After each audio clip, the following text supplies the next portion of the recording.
આ પ્રકારના પ્રશ્નોમાં વિદ્યાર્થીઓ સૌથી વધારે મૂંઝાય છે. પત્તાના પ્રકાર અને પત્તાના રંગ એના પરથી પ્રશ્નો આવે ત્યારે વિદ્યાર્થીઓ મૂંઝાઈ જતા હોય છે. જેમ કે લાલના રાજાની સંભાવના પૂછે તો લાલના રાજા એટલે કે લાલ જે પત્તાનો પ્રકાર છે એનો પૂછે છે, તો એમાં તો એક જ રાજા હોય તો સંભાવના આવે 1/52.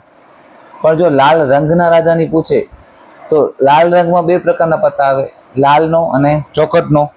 તો અહીંયા બે પત્તા આવે એટલે 2/52, એને તમે છેદ ઉડાડો એટલે 1/26 જવાબ આવે.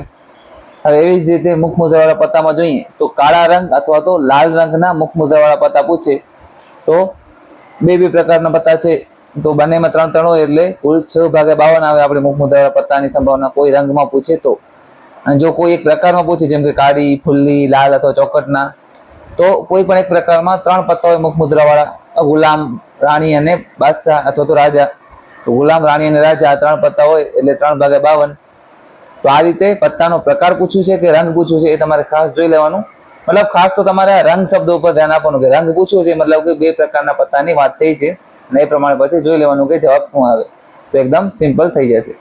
ગણિત અને વિજ્ઞાનમાં પ્રશ્નોની સરળ સમજૂતી માટે તમે અમારા પેજને ફોલો કરજો.